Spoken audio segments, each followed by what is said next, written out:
ഇന്നത്തെ നമ്മുടെ ഹീറോയിൻ ആരായിരിക്കും? ആരുമല്ല, മറ്റാരുമല്ല, പ്രിയപ്പെട്ട സുന്ദരിയും ബുദ്ധിമതിയുമായ ചഞ്ചല തന്നെയാണ്. ഹീറോ മമ്മൂട്ടി മോഹൻലാൽ എന്ന് കാണണ്ട, മമ്മൂട്ടി മോഹൻലാൽ അതിലും സുന്ദരനായിരിക്കുന്നു പ്രിയപ്പെട്ട രഞ്ജിത്ത്. എനിക്കറിയാം, ഞാനിവിടെ വരാനുള്ള കാരണം മറ്റേ ചഞ്ചലിന്റെ പ്രിയപ്പെട്ട പിതാവ് സുനിൽനാഥ് ഞങ്ങളുടെ 10-20 വർഷമായിട്ടുള്ള ഹൃദയത്തിലെ ഒരു ഭാഗമാണ്. അദ്ദേഹത്തിന് എനിക്ക് വലിയ ഇഷ്ടമാണ്. ഇഷ്ടപ്പെടാനുള്ള കാരണം മറ്റൊന്നുമല്ല, അദ്ദേഹം വർഷങ്ങളായിട്ട് ദൂരദർശനിലെ ഒരു പ്രൊഡ്യൂസറാണ്. അതിലുപരി ഞാൻ ഇഷ്ടപ്പെടാൻ കാരണം അദ്ദേഹത്തിന്റെ നല്ല സ്വഭാവം, വ്യക്തിത്വമുള്ളവനാണ്, നന്മയുള്ളവനാണ്, ജെന്യുവിനാണ്, സിൻസിയറാണ്. ഇക്കാരണങ്ങളാലാണ് ഞാൻ അദ്ദേഹത്തിനെ കൂടുതൽ ഇഷ്ടപ്പെടുന്നത്. ഇന്ന് ഓടി വരാനുള്ള കാരണം അത് തന്നെയാണ്. അപ്പൊ എനിക്കറിയാം, സുനിൽനാഥ് ഒരു മരുമകനെ കണ്ടുപിടിക്കണമെങ്കിൽ സുന്ദരക്കുട്ടനും ബുദ്ധിമാനും നല്ല കുടുംബത്തിലുള്ളവരുമായിരിക്കുമെന്ന് എനിക്ക് നന്നായിട്ട് അറിയാം. മോനോട് ഓടിപ്പോവന്നോ? അവിടെ ഇരുന്നാണ് കുറച്ചേറെ കാര്യങ്ങൾ പറയാനുണ്ട്. അപ്പം ചഞ്ചലന്റെ പ്രിയപ്പെട്ട മാതാപിതാക്കള്, കുടുംബാംഗങ്ങള്, രഞ്ജിത്തിന്റെ മാതാപിതാക്കള്, കുടുംബാംഗങ്ങള്, ഇവിടെ കൂടിയിരിക്കുന്ന പ്രിയപ്പെട്ട സഹോദരി സഹോദരങ്ങളെ, എനിക്ക് മറക്കാനൊക്കാത്ത ഒരു വ്യക്തി, നമുക്ക് ആർക്കും മറക്കാനൊക്കത്തില്ല. ഒരു കാലത്ത് അതാരായിരിക്കണം? കേരളത്തിന്റെ അമ്മ ഇവിടെ വന്നിട്ടുണ്ട്, പൊന്നമ്മ ചേച്ചി എത്തിയിട്ടുണ്ട്. പ്രിയപ്പെട്ട പൊന്നമ്മ ചേച്ചി, എന്റെ ഒരു കൊച്ചനിയനുണ്ട് റോയി മണപ്പള്ളില, അദ്ദേഹത്തിന്റെ പ്രിയതമ ഇവിടെ എത്തിയിട്ടുണ്ട്. മുമ്പിൽ കൂടിയിരിക്കുന്ന പ്രിയപ്പെട്ട സഹോദരി സഹോദരങ്ങളെ, ഈ കുഞ്ഞുങ്ങളുടെ 2 കാര്യങ്ങളൊന്ന് പറഞ്ഞു കൊടുത്തോട്ടെ. പറഞ്ഞു കൊടുക്കാൻ വലിയൊരു മുത്തച്ഛനൊന്നും അല്ലെങ്കിൽ പോലും അനുഭവം കൊണ്ട് പറഞ്ഞു കൊടുക്കാനുള്ള ചെറിയ കഴിവ് ദൈവം തന്നിട്ടുണ്ട്. ഇന്ന് ഈ ചടങ്ങുകളൊക്കെ നടത്തുന്നത് നമ്മളായിട്ട് സുനിൽനാഥ് നടത്തുന്നതാണോ, രഞ്ജിത്തിന്റെ പിതാവായിട്ട് സംഘടിപ്പിച്ചതാണോ? അല്ല, നമ്മുടെ പൂർവികര് ബുദ്ധിയുള്ളവരായിരുന്നു. അവര് വളരെ ബുദ്ധിപരമായിട്ട് തന്ത്രപരമായിട്ട് ചില കാര്യങ്ങൾ ഉണ്ടാക്കി വെച്ചിട്ടുണ്ട്. അത് നമ്മൾ ഫോളോ ചെയ്യുന്നു മാത്രമേ ഉള്ളൂ. എന്തിനാണ് വിവാഹ നിശ്ചയം? ഇത്രയും ജനങ്ങളുടെ മുമ്പിൽ വെച്ച് കുഞ്ഞുങ്ങൾ അവർ ഒന്നിക്കാൻ പോവുകയാണ്. ഈശ്വര നിശ്ചയമാണ് നടപ്പിലാക്കാൻ പോകുന്നു എന്നതിന്റെ തുടക്കം കുറിക്കുകയാണ് ഈ ഇന്നത്തെ വിവാഹ നിശ്ചയം. ഇനി കുഞ്ഞുങ്ങളോട് 2 വാക്ക്. നിങ്ങളുടെ മുമ്പിൽ ഒരു വിളക്ക് ഇവിടെ കത്തുന്നുണ്ട്. എന്തിനാ മോളെ വിളക്ക് വെച്ച്? ചഞ്ചല സത്യക്കുന്നത് രഞ്ജിത്തിനെക്കാട്ടിൽ കൂടുതൽ. എന്തിനാ മോളെ വിളക്കെന്ന് പറയുന്നതിന്റെ റെപ്രസെന്റേഷൻ എന്തുവാ? എന്തിനാ വിളക്ക്? ഇതിന്റെ ആവശ്യം എന്തിനാ? ഒരു ബൾബ് ബൾബുണ്ടല്ലോ, അത് കത്തിച്ചാൽ പോലെ. ഈ വിളക്ക് പൂർവിക സാക്ഷിയാക്കുന്നത് എന്തിനാ? വിളക്ക് നിങ്ങളുടെ കുടുംബം എന്ന് പറയുന്നത്, ഇന്ന് മോന് ഒരു താലി കെട്ടി കഴിഞ്ഞാലേ അത് ഒറിജിനലി തുടങ്ങും. തീർത്തി വെച്ചുകളെ 2 പേരും കൂടെ നിശ്ചയം കഴിഞ്ഞാണോ ഞങ്ങളെ ഫ്രീ ആക്കി വിടാനെന്ന് പറഞ്ഞാലേ 2. മോളെ ചഞ്ചലേ, ബഹളം വെക്കരുത്. ഏപ്രിൽ മാസമല്ലേ കല്യാണം, അത് കഴിഞ്ഞാൽ നിങ്ങൾ പൊയ്ക്കോ, എന്ത് വേണേ കാട്ടിക്കൂട്ടിക്കോ, ഞങ്ങൾ ആരും ഉപദ്രവിക്കാൻ പറ്റില്ല. പക്ഷെ ഇത് സാക്ഷി നിർത്തി നിശ്ചയം നടത്തി എന്തിനാണെന്ന് അറിയാമോ? നിങ്ങളുടെ കുടുംബം എന്ന് പറയുന്നതാണ് ഈ വിളക്ക്. അപ്പൊ അതിനകത്ത് മോള് ഏത് ഭാഗമാണ് വിളക്കിന്റെ? ചഞ്ചലിന്റെ അറിവ് നോക്കിക്കോട്ടെ. മോളെ ഏത് ഭാഗമാണ്? ലെഫ്റ്റോ? വിളക്കിന്റെ ലെഫ്റ്റ് ആണെന്ന്. വിളക്കിന് ലെഫ്റ്റും റൈറ്റും ഉണ്ടോ? തിരിച്ചു വെച്ചാൽ എങ്ങനെ മോളെ ലെഫ്റ്റും റൈറ്റും ആവുന്നേ? ഒരു കപ്പ് ചായ കുടിക്കുന്ന കപ്പിന് റൈറ്റ് ലെഫ്റ്റ് എന്ന് പറയാൻ നോക്കുമോ? ഇല്ല. ഒരു കപ്പിന്റെ ഏത് സൈഡിലാണ് അതിന്റെ ഹാൻഡിൽ വെച്ചിരിക്കുന്ന മോളെ? ലെഫ്റ്റ് ആണോ? ചായ കുടിക്കുന്ന കപ്പിന്റെ ഏത് സൈഡിലാണ് അതിന്റെ ഹാൻഡിൽ പിടിപ്പിച്ചിരിക്കുന്നത്? ലെഫ്റ്റോ റൈറ്റ് എന്ന് പറയാൻ നോക്കുമോ? ഔട്ട് സൈഡ് എന്ന് പറയാം. ശരിയല്ലേ? എന്ന് പറഞ്ഞാൽ മോളിപ്പോ ഇത്തിരി ഈ വിളക്കിന്റെ ഏത് ഭാഗമാണ്? അത് വരട്ടെ, അത് നിനക്ക് വരാൻ പോകുന്ന കുഞ്ഞുങ്ങളാ. എടുത്തിയാർത്തേനുണ്ടോ? വരട്ടെ മോളെ, പതുക്കെ പോട്ടെ കാര്യങ്ങള്. മോളെ കത്തിയെരിയുന്ന തിരി നീയാ മോളെ. നിനക്ക് ചഞ്ചലിന് മാത്രമേ നിങ്ങളുടെ ഈ കുടുംബത്തിൽ കത്തിയെരിയാൻ കഴിയുകയുള്ളൂ.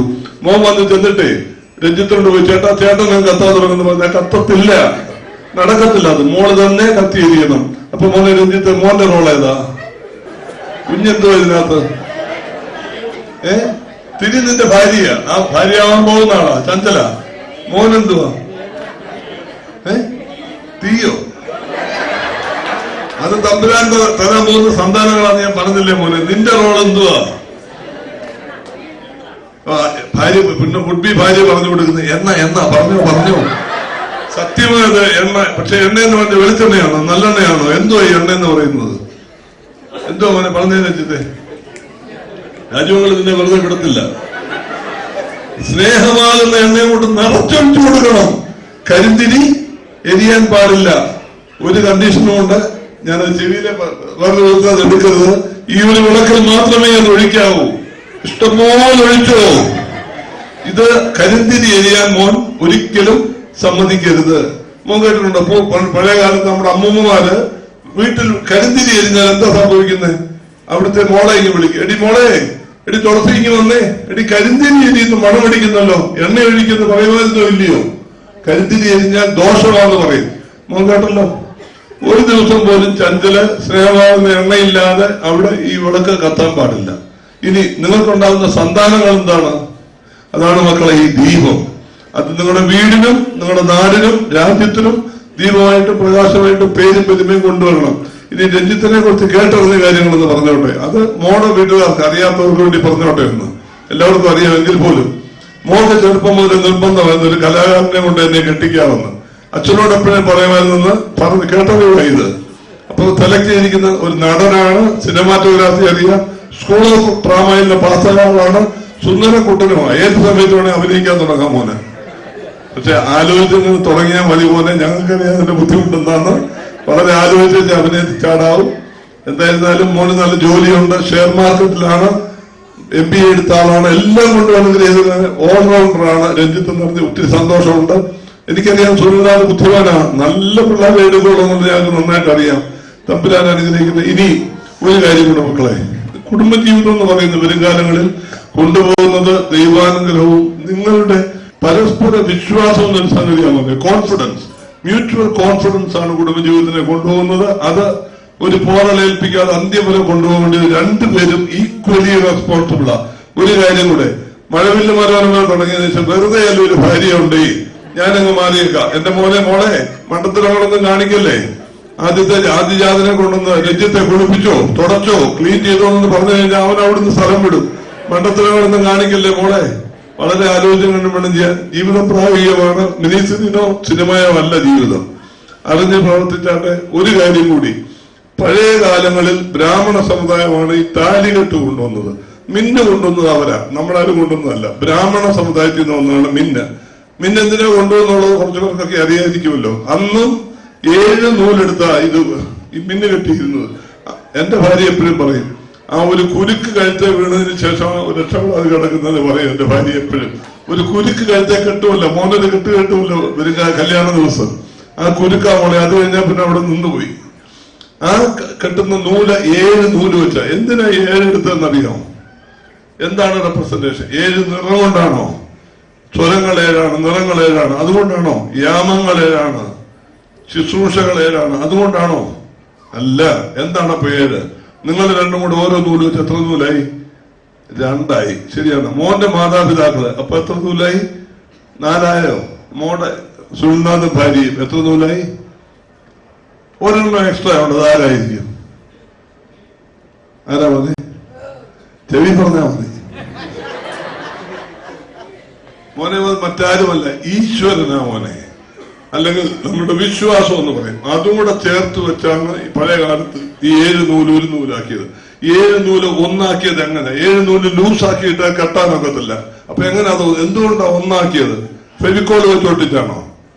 വട്ടപ്പച്ച വെച്ചാണോ? എന്ത് വെച്ചാണ് ഒന്നാക്കിയത്? എന്ത് വെച്ചാ മോനെ? അന്നും ഇന്നും ക്രിസ്ത്യൻസിനോട് ഞങ്ങൾ ഇന്നും, എന്റെ മോന്റെ കല്യാണം 1 വർഷം മുമ്പ് നടന്നപ്പോഴും അത് ചോറെടുത്ത് വെച്ചാണ് ഞെവിടി. അത് നമ്മുടെ പ്രായമുള്ള അമ്മച്ചിമാർക്ക് അറിയാൻ ചെയ്യാം. എനിക്കിപ്പോ അറിയാം ഉണ്ടാക്കാൻ. ചോറെടുത്ത് ഞെവിടി 7 നൂല് മുനി ചുരുട്ടി ഒറ്റ നൂല്, അന്നേരം കെട്ടാനൊക്കെ ഉള്ളൂ. അപ്പൊ എന്തിനാ ഈ ചോറെടുത്തത്? എന്തിനാ ഈ ചോറ്? ഫെവിക്കോള് വരായിരുന്നു. എന്തിനാ മോനെ ചോറ്? അന്നം നിങ്ങളുടെ ജീവിതത്തിന്റെ തുടക്കം മുതൽ അന്ത്യം വരെ ആ നൂലിന്റെ ദൈർഘ്യമാണ് നിങ്ങളുടെ വിവാഹ ജീവിതത്തിന്റെ ദൈർഘ്യം. മിന്നു കെട്ടുന്ന നൂല്. അതിന്റെ തുടക്കം മുതൽ അവസാനം വരെ അന്നത്തിന് ഒരു ബുദ്ധിമുട്ടും നിങ്ങൾക്ക് ഉണ്ടാവില്ല. അതിനോടൊപ്പമാണ് ഇതെന്താ വെച്ചിരിക്കുന്നത്? എന്തുവാണ്? തെങ്ങിന്റെ പൂ കൊലയാണല്ല. സമൃദ്ധിയുടെ ലക്ഷണമായ മക്കളെ കേരളത്തിൽ നമ്മളിത് അസമൃദ്ധിയായിട്ട് കാണുന്നത്. പിന്നെന്തോ താഴെ ഇച്ചിരി വീണിട്ടുണ്ടെങ്കിൽ പറയുന്നത് നിറഞ്ഞു വീഴ്ന്നിരിക്കുക നിലത്തേക്ക്. അറിയാതെ പോകുന്നവരൊക്കെ ചവിട്ടിയിട്ടുണ്ട്, സാരമില്ല. എങ്കിൽ പോലും നെല്ല്, ഞാൻ ഈ പറഞ്ഞ മിന്നിന്റെ ആ നെല്ല് മാതിരി തന്നെ ഇഷ്ടംപോലെ നെല്ലും ആഹാരത്തിന് നിങ്ങളുടെ ജീവിതത്തിന്റെ അന്ത്യം വരെ നിങ്ങളുടെ അപ്പൂപ്പനും അമ്മൂമ്മയുമായി നിങ്ങളുടെ മക്കളെ നിങ്ങൾ കാണാൻ പോവാണ്. ഇങ്ങനെ മോള് പല്ലൊക്കെ കൊഴിഞ്ഞിരിക്കുന്ന ഇപ്പൊ സുന്ദരിയാണ്. അന്നത്തെ കണ്ടീഷൻ ഒന്ന് ആലോചിച്ച്, ചഞ്ചല വയസ്സിയായിട്ടിരിക്കുന്ന വടിയൊക്കെ പിടിച്ച് ഇങ്ങനെ ഇരിക്കുന്ന ആലോചിച്ച്, കൂടെ വെറ്റിലപ്പാക്കൊക്കെ തിന്നുകൊണ്ട് രഞ്ജിത്ത് പുറയിൽ സൈഡിൽ ഇങ്ങനെ ചാരികസറെ കാലൊക്കെ വെച്ച് കിടക്കുന്ന സീനെന്ന് ആലോചിച്ചാട്ടെ.